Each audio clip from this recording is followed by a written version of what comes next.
Si è aperta con la Santa Messa dello Spadone, celebrata in latino l'Epifania cividalese. La funzione religiosa è stata presieduta dall'arcivescovo di Udine, Monsignor Riccardo Lamba. Il piacere è che il vescovo ha voluto presenziare a Cividale e concelebrare la Messa dello Spadone. Sus corda, gratia sagam Domino Deo nostro.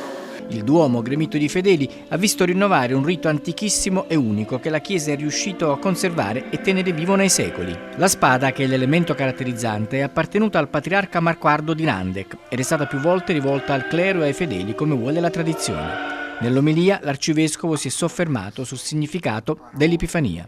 Monsignor Lamba ha poi distribuito l'Eucaristia personalmente insieme agli altri ministri, raggiungendo così i fedeli tra i banchi delle navate del Duomo.